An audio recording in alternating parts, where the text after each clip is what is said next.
ايه هو الجن العاشق؟ عشان تكون جزء من المغامرة وتعيش معنا أحداثها بكل تفاصيلها، جمد قلبك ودوس لايك وخليك مستعد، واشترك في القناة وجهز وفعل الجرس وشير الحلقة عشان نزورك وانت في مكانك. يمكن يجي عليك الدور في يوم وتكون انت سر من أسرارنا. يا مساء الفل على الكل، مساء الحب والود من غير نفاق ولا كده. مساءكم جميل زي قلوبكم بالظبط، يا رب تكونوا في احسن حال وراحة بال. وحشتوني يا اسود من الحلقة اللي فاتت للنهارده. يا ترى يا هل ترى ايه هو الجن العاشق؟ وايه مدى سيطرته علينا؟ والى اي مدى بيقدر يوصل لنا؟ هو فعلا ممكن يتجوز الانس؟ طب وايه اعراضه؟ طب وايه علاجه؟ اللي عايز يعرف كل حاجة خاصة بالجن العاشق بتفاصيله واعراضه والوقاية منه يتفرج على الحلقة دي لحد النهاية عشان هتستفيدوا كتير وتعرفوا حقيقة هذا المخلوق المتعد على بني الانسان. الجن العاشق في ناس كتيرة جدا بتقولك اصل انا بحلم بحد، اصل انا مش عارفة بحلم بواحدة، اصل البنت تحلم ان في واحد، وكل الكلام ده مجرد وساوس من القرين او من بعض الكائنات المتعدية علشان يشككك في نفسك. ولكن الحقيقة بقى ان الجن العاشق اعراضه بتكون ملموسة لبني البشر. يعني ايه يا سارة ملموسة؟ يعني حضرتك او حضرتك بتحس بهذا المخلوق اكن بالظبط في حد معاك. لو انت مثلا في الحمام بتاخد الشاور بتاعك او انت بتاخدي الشاور بتاعك، لو انت جايه بتنامي بتحسي ان زي ما يكون في حد جنبك وانت لوحدك على السرير، وانت مثلا بتغير ملابسك وانت بتبص في المرايه بتحس بلمس هذا المخلوق اكنه بالظبط بني ادم زيه زيك، بيلمسك بيكلمك اكن في حد متعايش معاك. دي اعراض الجن العاشق. اي حاجة تانية غير الكلام اللي بقوله لكم ده اعملوا عليه اكس، وما هو الا تهيؤات، مجرد تهيؤات. الحكاية اللي هحكيها لكم ديت لقصة حقيقية اسمها شيرين. بنوتة كانت جبانة جدا وخوافة جدا وما تعرفش يعني ايه تحصين ولا ذكر الله. البنت دي كانت جميلة بس كانت كثرة البص في المراية بشكل غير عادي، تقف في المراية كتير، ولكن كان عندها عدم ثقة في نفسها. هي عارفة انها حلوة بس عمرها ما وثقت انها حلوة، يعني دايما شاكة كده انها لا مش جميلة، مع ان سبحان الملك على جمالها. اهلها ما كانوش مدينها الثقة اللي المفروض الاباء يزرعوها في الابناء. فالبنت ديت كانت دايما بتخاف وبتقلق. ابتدى يحصل معاها اعراض وكانت بتخاف جدا انها تبوح لامها بالاعراض اللي هي بتشوفها. يعني كانت لما تيجي تبص في المرايه تحس ان زي ما يكون حد بيلمسها حقيقي بجد. اما تيجي بتنام وفضلت ساكته على هذا المنوال لحد ما الموضوع اتطور معاها وخافت انها تقول لامها، لان امها كانت شديده القسوه عليها، لحد ما الموضوع اتطور مع شيرين وبقت للاسف الشديد كانت كل ما بتنام تقوم من النوم تكون متجردة من كل ملابسها، وكانت بتستغرب انها بتقوم وتلاقي الهدوم جنبها.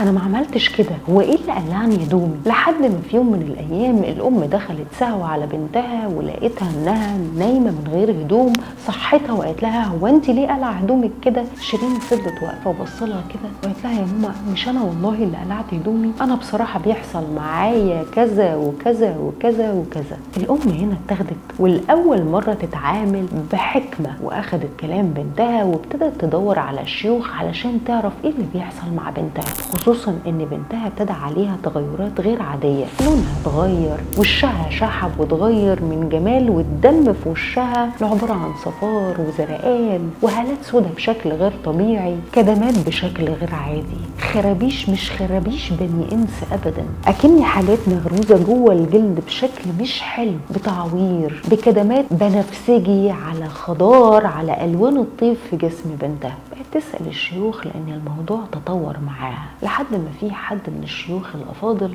بص عليها وكشف ولقى المفاجأة ان الموضوع اتطور مع البنت لدرجة الزواج.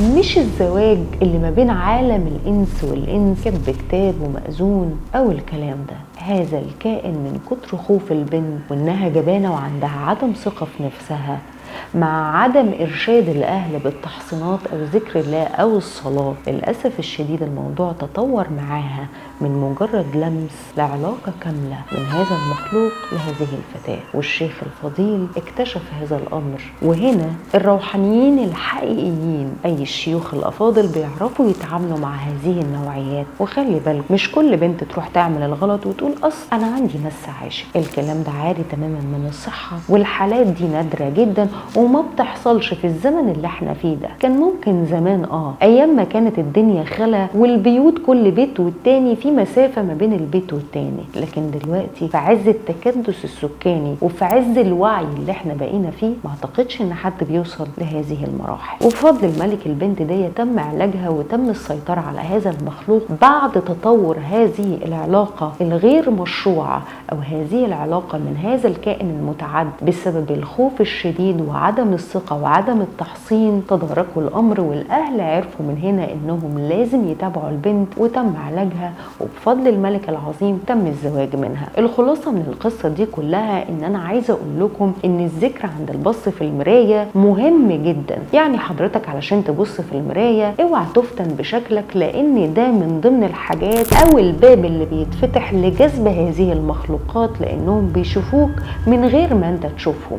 وخلي بالكم ان في بني الجان حاسد على بني الانسان، فاوعى تبص في المرايه وتفتن بشكلك، او انت تبصي في المرايه وتفتني بشكلك وتقعدي ترغي وتتكلمي وتعشقي جمالك الفتان. انت بتفتحي باب من بوابات الجحيم، العالم السفلي ليكي. فالتحصين والذكر، ايه هو الذكر اللي بيتقال عند البص في المرايه؟ اللهم كما حسنت خلقتي فحسن خلقي وحرم وجهي على النار. وبراحتك غير هدومك وبصي في المرايه زي ما انت عايزه وبراحتكم بقى. الحاجه التانيه التحصين قبل النوم، وكلكم عارفين التحصين اي الكفر المنامي عند النوم. اياكم والغضب الشديد، اياكم والانفعال الشديد، اياكم والحزن الشديد، لان كل ده بيفتح عليكم بوابات هذا المخلوق المتعد. التحصين عدم الافوره في مشاعرنا ايا كان. البص في المرايه كتير، لو قلت اذكارك بصفه مستمره انت تجنبت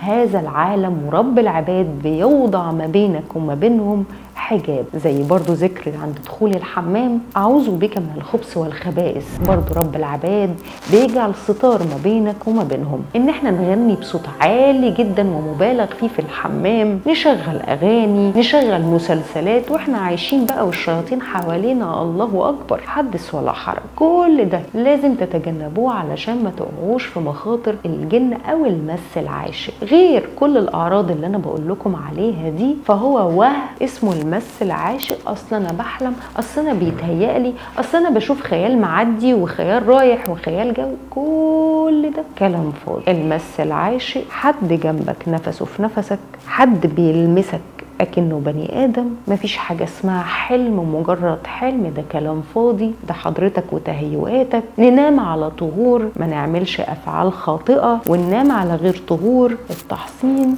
والأذكار هتتجنب هذا المخلوق. أتمنى أكون فدتكم أكتر في هذا المخلوق المتعدى أو الموضوع الشائك اللي شاغل أمة محمد، الجن العاشق، المس العاشق. كل الناس عندها مس وجن عاشق، أمال مين اللي مش عنده هذا المس؟ بعد عنكم أي أذى من شر هذه المخلوقات ويحصنكم بحسن. أشوفكم الحلقة الجاية، يا أجمل قلوب في الدنيا.